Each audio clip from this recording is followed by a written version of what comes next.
to change your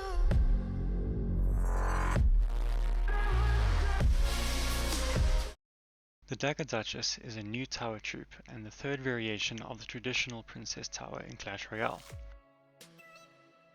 I was excited when she first launched, but after using the new tower troop in various decks and against certain cards, I have mixed feelings on how good she actually is.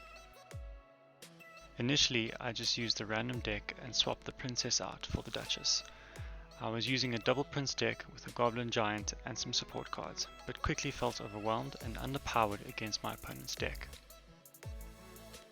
I felt like I was always out of cards and out of daggers, which is not a good position to be in. The Duchess stores up to 8 daggers at once and throws them at a rapid rate, while also being able to retarget quickly. This is great against low health troops and melts mini tanks, but leaves your tower vulnerable when she recharges her daggers over time. In this match, my opponent had lots of rush troops and group troops, which made it difficult for me to do much against them.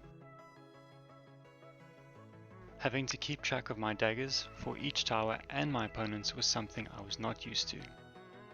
The biggest problem for me was not having consistent damage. If you can get to a tower when it is out of daggers, you can do a lot of damage, while the tower recharges one dagger at a time.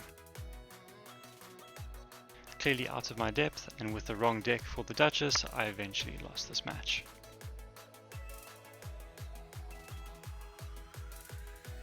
In this match, I saw how annoying tanks were.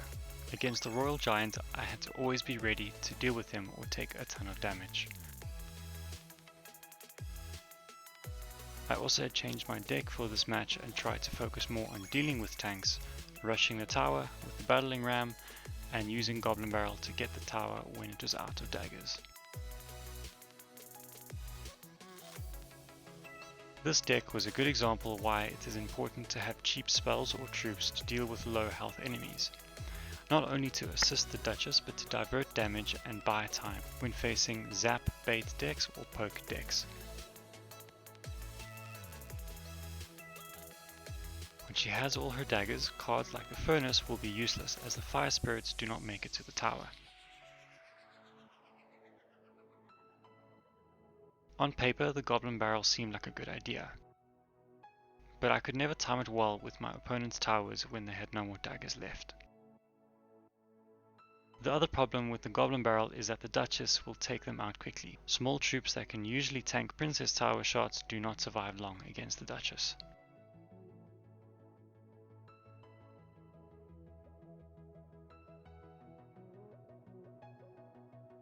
I also didn't have a good card to deal with the Royal Giant mini P.E.K.K.A combo, and while I was able to get one tower down to half health at the end, it wasn't enough to defend myself and I ended up losing this match too.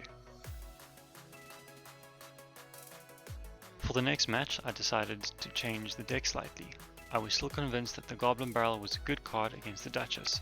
I just needed a better tank to take tower aggro while the goblins dealt their damage.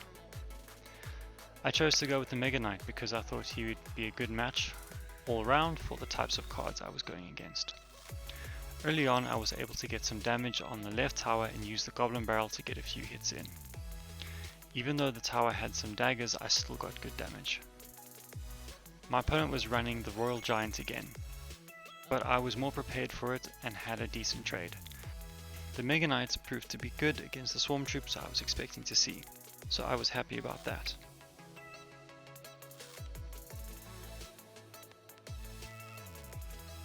I was trying out Zap, Log and Electro Spirit, but I think it was too many cheap spells.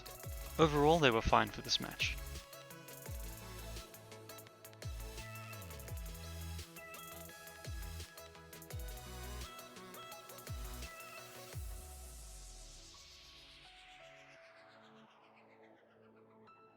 I got a good trade with the Mega Knight against his Royal Giant push and was able to use the Goblin Barrel as I intended. The tower ran out of daggers, and even with the zappies and the tornado, I melted the tower. Royal Giant again, so I used the Mega Knight and was able to negate enough damage with my other troops and spells. It was a close match, but this was my first victory with the Duchess and I was pretty happy about that. The deck still needed some work, but it felt like I was making progress. I kept the deck the same for my next battle, and I was able to see how the Duchess does against a Hog deck. As you can see, the Hog Rider takes a lot of damage, but it will still make it to the tower, and if you do not deal with it, you will take a lot of damage. I was able to use the Mega Knight to push and use the Goblin Barrel to get some tower damage. Even with both towers and a Valkyrie hitting the Knight, he still takes a while to kill, showcasing how dangerous tanks can be with the Duchess.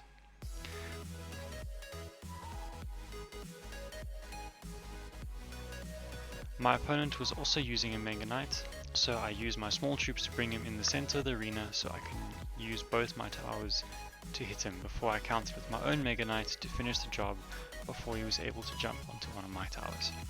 The Mega Knight seems to be a good card with the Duchess. I then used the Goblin Barrel to do lots of damage while the towers dealt with my Mega Knight.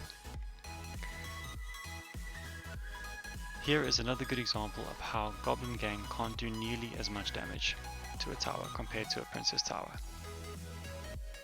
I didn't have good cards in rotation for his next push, so I took more damage than I should have, and I really felt the lack of constant damage from the Duchess. I'm so used to certain troops not being a threat on low health, but when you change tower troops you really have to relearn all of these interactions. This is when I really wished I had arrows instead of the log. I had to be really careful where I placed my troops, otherwise I would have lost my tower. Luckily, even against the free spell, I was able to summon the Royal Rescue, and along with the other tower we took almost no damage. I should have known better than to use the Goblin Gang against the Hog Rider, but I luckily had enough tower health to tank some damage and push back to take his tower with the same Mega Knight and Goblin Barrel combo.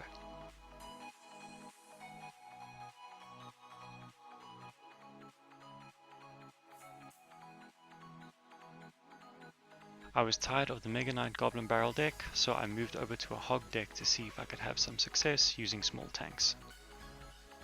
The idea was to have a mix of cheap tanks and DPS troops that can be sent behind them. I wanted to make sure I always had Elixir to use on defense to help the Dagger Duchess, but also to counter push with more than a single troop, so that once the enemy's towers were out of daggers, the second troop could deal more damage. I am so happy I had the Ice Golem to kite the giant skeleton, as I was not expecting him and I did not have my knight in rotation. I was able to kite the Inferno Dragon with it, which was great. However, I thought my tower would finish him off, but instead it ran out of daggers and the giant skeleton made it to my tower. Because the Dagger Duchess was recharging, I ended up taking massive damage.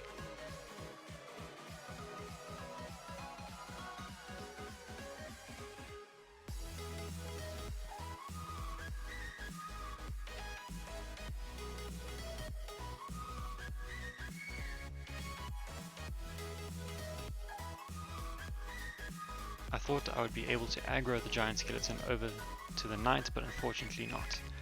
I did not time it well enough, so I had to use the Ice Golem and the Royal Prince to deal with the giant skeleton and the evolved bats. I was able to use the evolved Firecracker to return a hog push with the knight and predict the Goblin Gang with the log.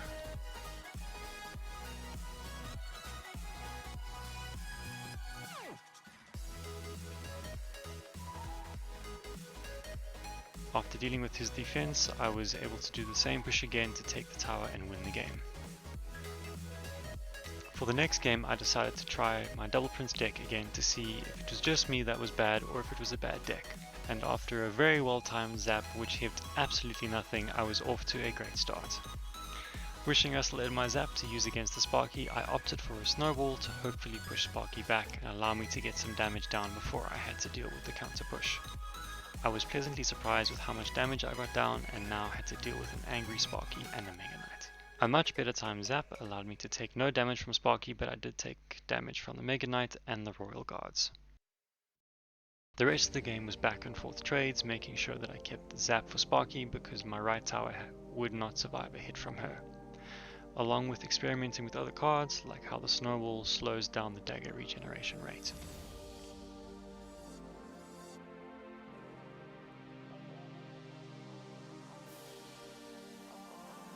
Overall, I think the Dagger Duchess is an interesting version of the last tower troop, but it will come at the cost of a learning curve, and the lack of constant DPS means that if your deck is not prepared to assist the tower, you will be at risk of taking a lot of damage from low health enemies. The fact that I can quickly melt small tanks is really great, and it is wonderful against poke decks that use spawn buildings. Longer fights is where the tower is the weakest, because if they are able to kill your defense and connect with your tower, then you will have to sit there and watch your tower take damage, which I got really annoyed with, and is the reason I will not be using the Dagger Duchess over the original Princess Tower.